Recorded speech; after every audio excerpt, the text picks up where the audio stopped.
traders di luar sana, ketemu lagi dengan saya Roni Francis. Kali ini di dalam program Metafisika kita berbicara bagaimana hal-hal yang tidak logis dapat menjadi logis. Nah, kali ini saya sudah ditemani oleh teman saya. Di sini kita akan ngobrol-ngobrol seru. Bagaimana caranya di dalam metafisika orang kaya jadi tambah kaya. Halo Coach Harlan. Halo Coach Roni. Panggil Coach atau panggil bro atau panggil tante? Kayaknya bro lebih enak kali. Bro, ya. yakin. Kalau tante tuh khawatir saya. Khawatir. Atau sih saja lah.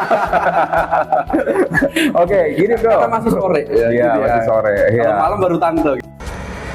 Mau kemana kak? Mau nyari cowok aku kak. Lo kemana cowok kakak? Selingkuh sama bencong lain. Lo kok bisa selingkuh? Gitu. Oke, bro, kita ngomongin dulu soal masalah kaya nih. Kayaknya kalau bilang makin kaya, orang kan pengen tuh jadi kaya kan. Nah, lu sendiri gitu, pengen atau udah kaya gitu, pengen kaya atau udah kaya. Ya kalau saya ngomongin dari diri saya sendiri, saya kaya. Iya. Lagi halu gak sih? Justru itu kan karena apa? Karena setiap orang punya perspektif tentang kaya itu sendiri. Terlalu retorika. Oke, kayaknya kayak gimana kalau versi dirimu? Ya kalau keinginan sendiri gitu.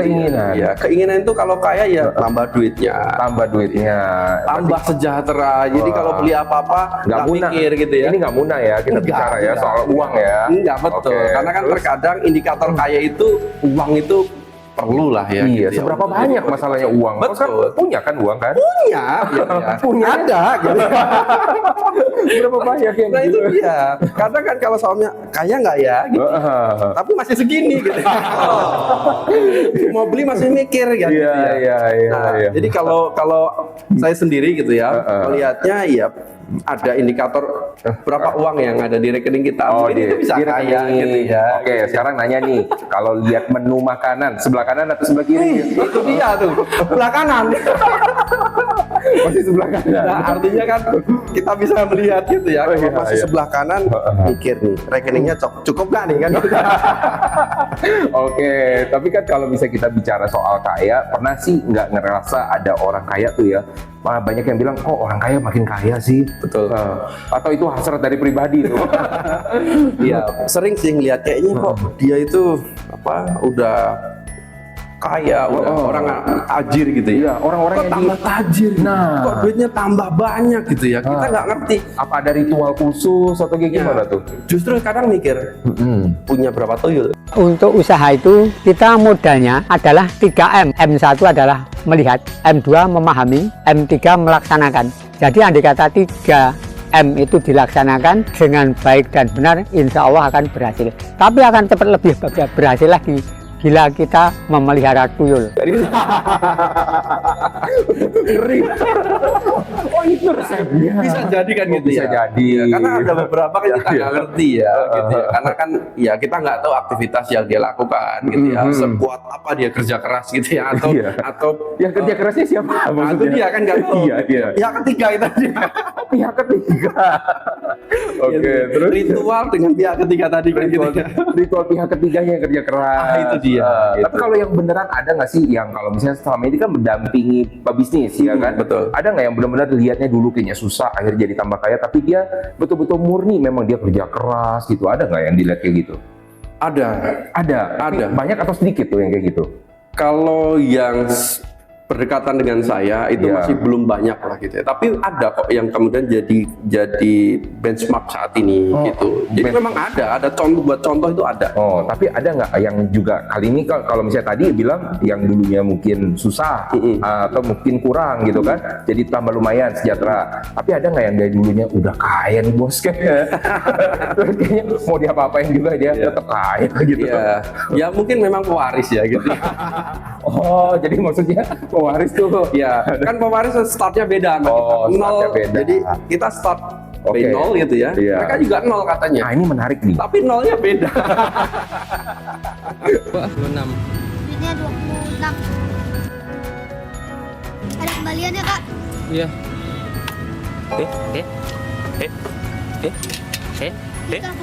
Oke, makasih ya. Gila, jualan begini aja duitnya banyak banget.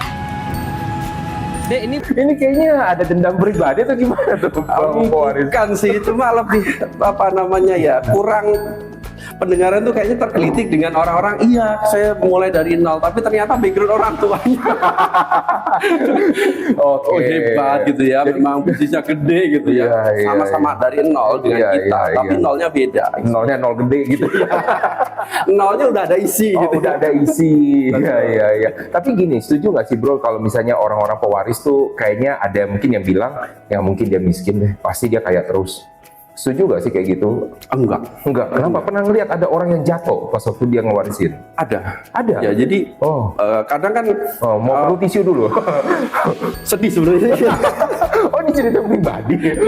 Bukan. Jadi gini, saya punya teman yang memang awalnya itu orang tuanya luar biasa. Ini real story atau bikinan nih? Real story, ada Real story, sendiri oke. gitu ya. Kemudian dia memang ya sering kalau kita kumpul ya jadi bohir lah gitu Oh, ya. jadi bohir. Waduh, bohir. Orang tuanya memang berada gitu ya. Tapi kemudian ya jatuh. Gitu. Oh jatuhnya kenapa nih masalahnya?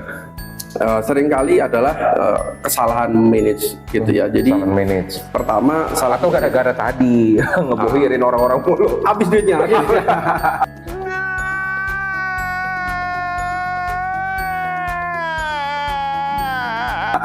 Tapi Termasuk lu dong. yang menghabiskan gitu ya. Tapi biasanya yang jadi pembelajaran adalah memang beda pola pikir gitu loh. Oh, jadi gimana? ketika dia dikasih uang, ya terasa dia nggak kerja keras gitu.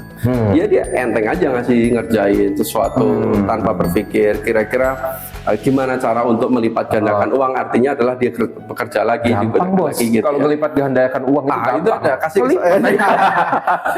Iya. Balik lipat ya. Nah, jadi banyak ya lipatannya. Jadi banyak. Lipatannya yang banyak. Angkanya sama. Dibalik Sama gitu. Oke, gini bos. Jadi kalau misalnya kita balik di luar sana kan upgrader juga pengen nanya ya di luar ya. Ada orang kaya makin kaya, taunya dari mana sih dia karena kerja keras atau jangan-jangan karena tadi ritual tuh. Pernah ngeliat ada orang yang pakai ritual nggak akhirnya jadi tambah kaya? Pernah lihat? Saya itu pernah lihat ritualnya. Beneran? Beneran. Oh, atau pernah melakukan? Jangan bilang itu temen tapi sendiri. Nah, cuma ritualnya beda. Oh, kayak gimana tuh ritualnya? Ritualnya berdoa sama Tuhan. Wah, yang bener ini di luar daripada yang biasa. Saya belum melihat untuk hal Belum itu. melihat, Secara langsung ya. Jadi belum pernah melihat orang melakukan ritual sesuatu gitu ya untuk bisa kaya. Tapi kalau cerita mistis itu di tanah kelahiran saya itu banyak sekali gitu ya. Oh, banyak. Pelaku. Pendengar aja sih sebenarnya. Nggak berani ya ngomongnya. Belum tergerak sih. Berarti kalau kepepet. Nah, bisa jadi gitu ya. Kan Iya. bisa jadi keinginan itu muncul tiba-tiba gitu. Oke. Tapi kadang-kadang kita mikir begini nggak sih ya, namanya metafisika kan orang bilang di luar sana itu lebih banyak kan orang bilang tentang namanya mistis, betul nggak? Betul. Nah, metafisika mistis. Tapi sebenarnya kalau misalnya yang saya pelajari gitu kan, itu orang itu ada namanya siklusnya. Oke. Orang itu ada namanya keberuntungan dari dia sendiri pribadi. Percaya nggak sih lu bro? Setiap orang tuh punya keberuntungan masing-masing. Aku percaya, tapi pertanyaan gue nih, gitu ya, bisa nggak sih keberuntungan itu diciptakan atau dihadirkan? Hah? Dihadirkan. Dihadirkan. Ini kan udah ada, udah hadir dong. Jadi, kan orang kadang ngerasa kok gue nggak beruntung ya. Berarti sepanjang usianya dia ngerasa kayaknya gue gini-gini aja, belangsak mulu kan gitu. belangsak tuh beda loh. Oh, beda ya? Maksudnya kurang beruntung mulu. Kurang beruntung gitu maksudnya. Iya. Nah, bisa nggak sih gitu, Coach Roni, keberuntungan itu Tumben kali ini manggil coach. ya biar sama gitu dihadirkan gitu bagi orang-orang yang rasa dirinya kurang beruntung. Iya, dengan pihak ketiga itu tadi. Bisa jadi gitu ya. Kira-kira gimana pihak ketiga? Iya. Oke, yang pertama ya, jadi kalau bisa kita membahaskan di sini hal-hal yang logis ya sebenarnya. Kalau hal yang tidak logis kan pasti ada dengan ritual, dengan mahar, ya itu kan pasti ada. Tapi kalau misalnya seseorang itu bisa nggak menciptakan namanya keberuntungannya dari orang yang kurang beruntung. Nah, ini yang menjadi menarik ya. Ada orang, setiap orang tuh punya namanya keberuntungan masing-masing. Ada orang yang memang keberuntungan dia dapat masih muda, ada yang sudah tua, ada yang memang dia harus di tengah-tengah. Nah, jadi setiap orang tuh beda-beda, bro. Ya kan, setiap orang beda-beda. Tapi kalau pertanyaannya begini, kalau orang beruntungnya masih muda, terus keberuntungannya sudah habis, bisa diciptakan lagi nggak? Nah, kalau dari metafisika itu susah. Oke. Nggak bisa. Jadi gimana cara menciptakannya? Nggak bisa. Jadi ibaratnya kayak misalnya kita ada punya satu meja, ada namanya orang di situ, ada kayak koin-koin banyak misalnya gitu kan ya. Kita cari orang yang bisa dapat koinnya banyak. Kita mendekat sama dia supaya kita dapat limpahan. Nah, makanya pernah dengar dong namanya kolaborasi, ya itu akan menciptakan Anda kalau silaturahmi memperpanjang rezeki. Usia rezeki. Nah, itu makanya orang harus dekat-dekat sama orang yang beruntung. Nah, masalahnya selama ini lu dekat sama orang yang beruntung atau enggak? Kayaknya harus refleksi diri dulu gitu. Harus mulai lihat list temen nih gitu ya. Benar. Kira ini orang-orang yang beruntung atau enggak? Tapi kalau misalnya dibilang kayak gitu berarti milih-milih temen dong, kayak gitu.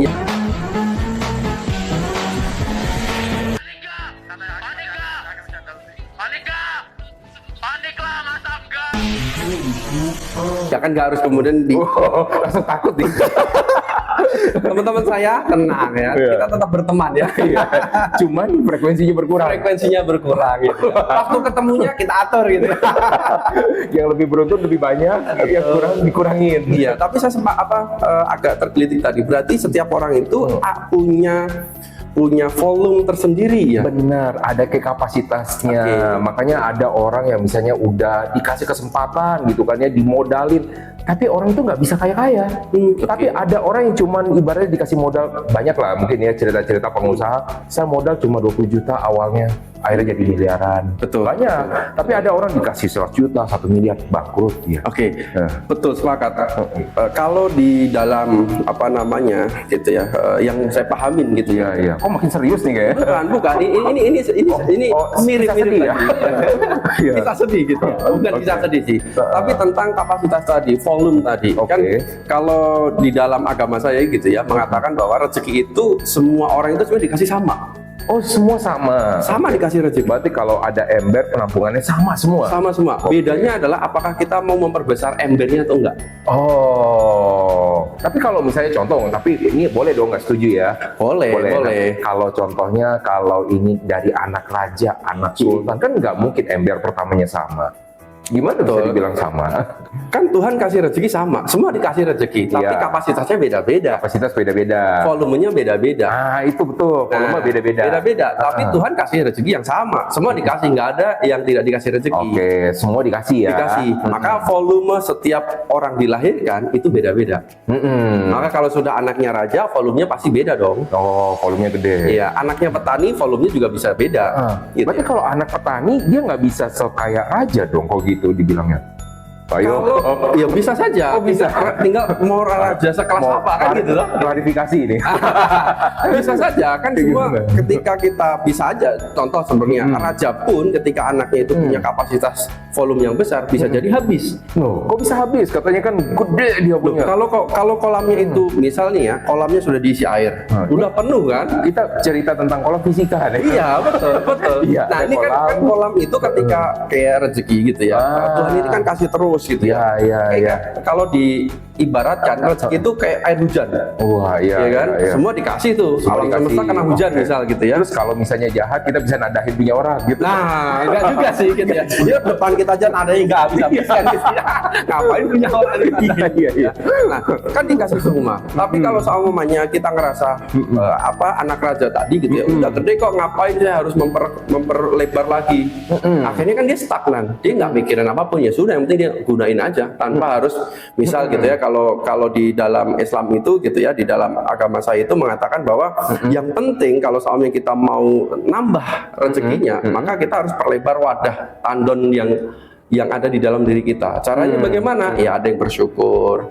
Akhirnya apa? Berkelimpahan. Bersyukur nggak bagus itu. Iya. Syukur. Orang yang atas syukur. Syukurin gitu ya. Jadi tergantung bagaimana mengelola tandonnya masing-masing. Yang gede bisa habis, yang kecil bisa besar. Jadi dengan bersyukur itu bisa merubah ya itu ya. Betul. Karena kan di dalam pemahaman saya gitu ya, di dalam Islam bahwa ketika kita bersyukur atas apa yang Tuhan berikan, Tuhan akan kasih lagi. Ini menarik. Kalau bisa digandakan dalam metafisika, namanya bersyukur itu punya namanya energi. Nah, energi bersyukur itu sebenarnya energinya yang besar. maka dia bisa menarik sesuatu yang positif ke dalam diri dia. Makanya orang itu lebih banyak, kalau orang rata-rata ya, yang bersyukur, yang lebih cenderung serendernya itu berserah tapi tetap usaha loh ya. Bukan udahlah itu cenderung pasrah ya.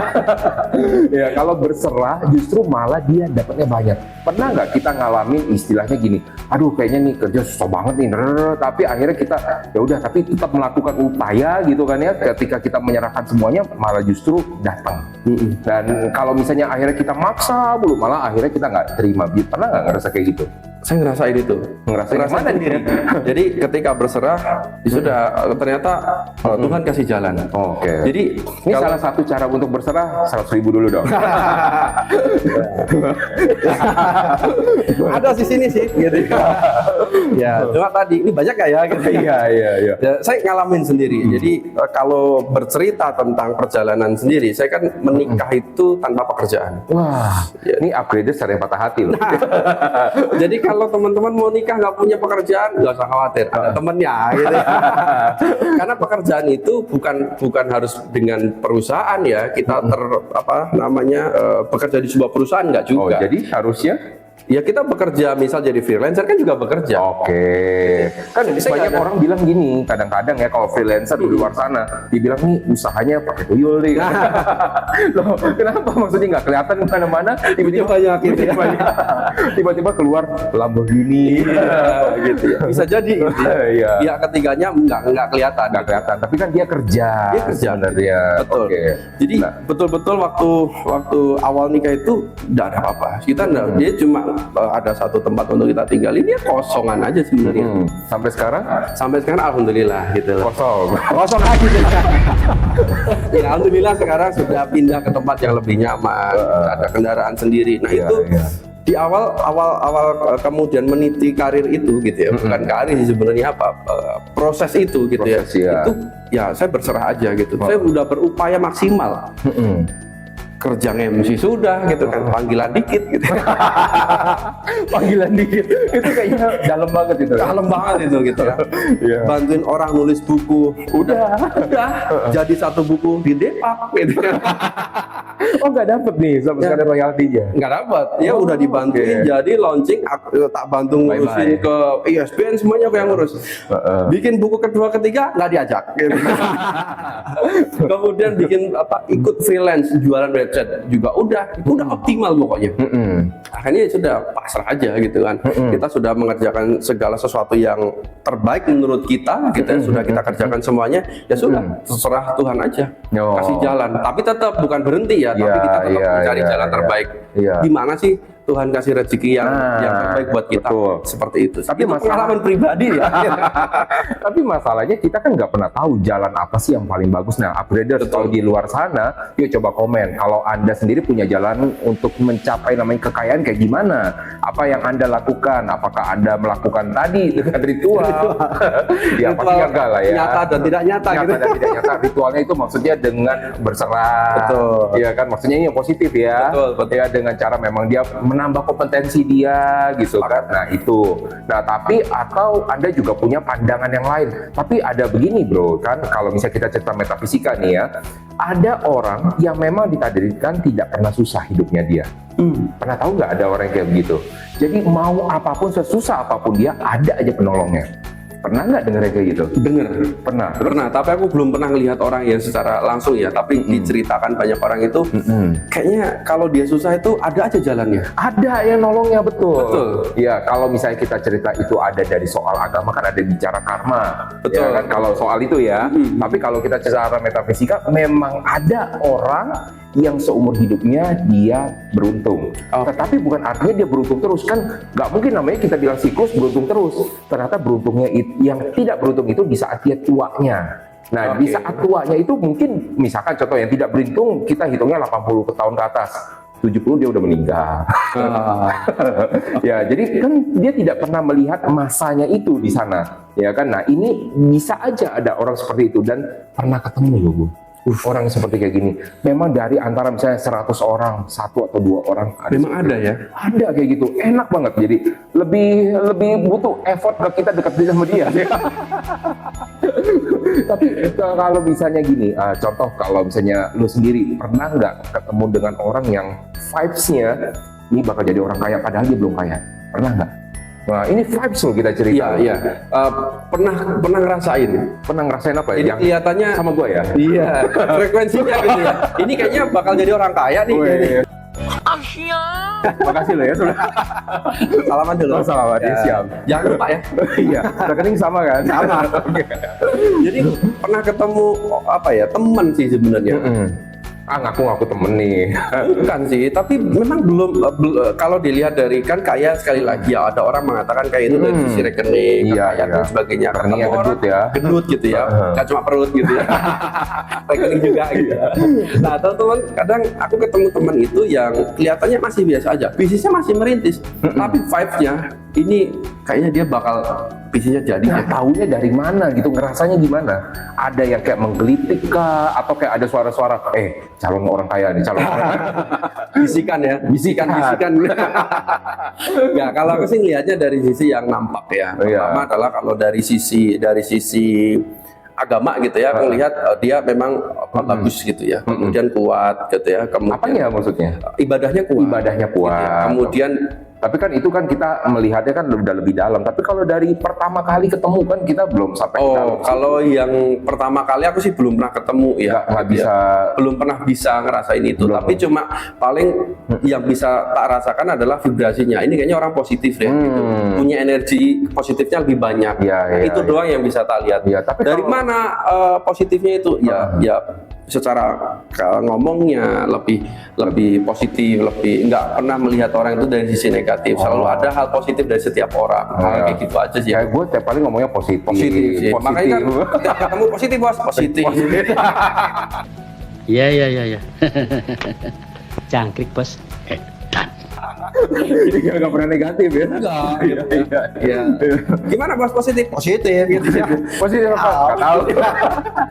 Ya, yang penting kan maksudnya begini. Ya, jadi di luar sana orang merasa bahwa kenapa yang kaya makin kaya. Tadi kan kita udah bisa simpulkan yang pertama, memang setiap orang itu punya namanya kapasitas bisa berbeda-beda. Betul. Dari awalnya. Betul. Tetapi juga bagaimana cara dia manage-nya, betul kan? Betul. Ya? Karena kapasitas beda-beda dari awal, tapi bisa berkurang. Iya, bisa berkurang, bisa bertambah. Nah, tapi juga ada kita ngelihat ada orang yang memang dari awalnya sampai dengan akhir hidupnya tetap kaya juga ada kemungkinannya. Ada. Tapi nih kita lihat yang ekstrim lagi nih. Ada nggak kita ngeliat orang dia susah awalnya, udah tengah-tengah tetap susah. Terus di akhirnya tetap lebih susah gitu. Ada nggak pernah lihat ya? Bukan artinya gini loh, upgraders kita di sini tidak mentertawakan ya, maksudnya orang-orang yang seperti itu. Betul. Tetapi gimana cara kita buat tahu gitu loh? Nah, pernah nggak ngeliat orang yang Pernah. Saya pernah, iya. nggak usah nangis. Tolong tisu. Jadi karena saya ini kan apa namanya ya, perantau gitu ya. Iya. Jadi kita tahu bagaimana. Ngaku-ngaku. Iya, perantau kan ketahuan kan namanya paling belakangnya apa gitu. Oke. Jadi tahu betul gitu ya kehidupan di desa dan di kota. Bagaimana kemudian orang-orang yang akhirnya dari awal itu kelihatan susah gitu ya. Ya saya nggak tahu karena nggak pernah masuk kehidupannya, tapi susah gitu ya. Aku lihatnya susah. Berjalan waktu tetap masih sama, di akhirnya tetap sama. Apa karena apa tuh masalahnya? Kurang ibadahnya kah? Kurang usahanya kah? Ya ini kembali kepada yang tadi, kompetensi tadi kan. Bisa berkurang, bisa nambah gitu kan. Kapasitas itu bisa nambah, bisa berkurang gitu ya. Nah, kalau saya melihatnya adalah dia tidak mengupgrade itu, dia Tidak mengupgrade kapasitas Oke. dia ya, bahkan bisa jadi dia nggak tahu kapasitas dia apa. Iya. Ya, Nah, ini menarik nih. Kalau misalnya di dalam metafisika tuh ada istilahnya blocking. Kalau misalnya istilah yang paling sering adalah waktu ciong. Itu istilahnya ya. Tetapi di dalam waktu ciong itu dia bukannya tidak berusaha. Ayo teman-teman upgraders ya di luar sana. Ayo ada nggak yang pernah merasakan hidupnya itu kayaknya ketutup gitu loh. Hidupnya ketutup. Ciong tuh kayak ketutup. Ibaratnya jadi kita usaha nggak? Usaha. Ketika kita usaha tapi kayaknya nggak bisa jalan. Ini jalannya mentok Mentok, kok kayaknya ada masalah lagi. Mau jalan lagi, ada masalah lagi, ya kan? Tetapi ada suatu saat dia kebuka banget. Dia nggak ngapa-ngapain, justru malah banyak tawaran datang. Nah, ada orang ketika di dalam namanya masalah ciong itu datang sama dia, dan memang sepanjang usianya dia, contoh kayak gini lah, kita berbicara kayak misalnya pendiri KFC, sampai dengan usia 60 tahun itu dia sebenarnya tidak mendapatkan keberuntungan di situ. Kurang, ya kan? Tetapi kan dia setelahnya, tapi kalau dia nggak mau usaha kan juga habis gitu kan. Nggak ketemu tuh. Nggak ketemu itu sampai di terakhir. Nah, cenderung orang ketika waktu lagi ini yang jadi masalah nih. Kenapa orang susah, makin lama kelihatan susah, dan akhirnya makin susah. Karena waktu awal dia susah, pas waktu tengah-tengah dia usaha masih susah, dia udah ngerasa capek lah. Kayaknya berhenti. Kayaknya udah cukup, kayak segini-gini aja deh. Ya, kayaknya segininya udah nggak bakal bisa naik-naik lagi deh. Padahal waktunya belum nyampe. Ketika waktunya udah nyampe, dia udah nyerah duluan. Nah, ini yang sering jadi masalah. Jadi kalau orang bilang, nah yang berikutnya apa lagi nih yang jadi masalahnya lagi? Suka julid. Nah, suka. Awas lo ya.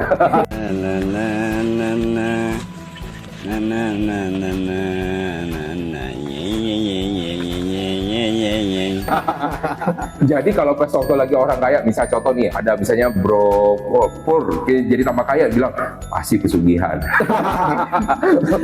Walaupun misalnya benar. Nggak gitu sih, karena di sulit ini lah bisa beli paling nyicil ya. Oh iya, kok berasa banget. Pernah ngomongin begitu ya? Iya gitu dah. Iya, jadi pas waktu lagi dibilangin, pasti dibantuin nih, ya kan, pasti ada investor, padahal enggak, sendiri, ya kan. Pas waktu lagi ada, misalnya lagi jatuh, nah emang susah. Itu keluarnya bener ya.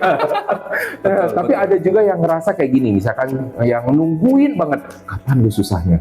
Ada yang sampai nungguin kayak gitu kan ya. Jadi orang-orang seperti itu justru dia melewatkan kesempatan dia.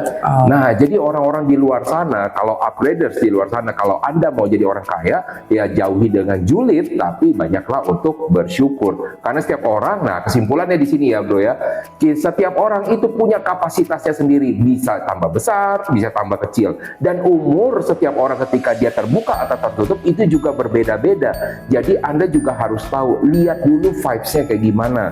Jadi itu yang dapat Anda lakukan supaya Anda juga tidak terjebak dengan namanya julid dan akhirnya membuat Anda jadi tambah susah. Nah, Bro Pur, kayaknya kita sampai di sini dulu nih. Nanti kita akan ngobrol yang lebih banyak lagi nanti di sesi-sesi berikutnya. Yang pasti berikutnya jadi tambah kaya atau tambah kurang nih? Kaya dong. Kaya dengan syukur. Syukur ya. Jadi, upgraders, sebelum kita syukur-syukurin Anda, syukur Anda biar tambah kaya.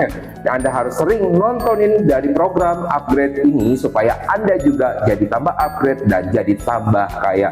Sampai jumpa di episode berikutnya. Bye-bye.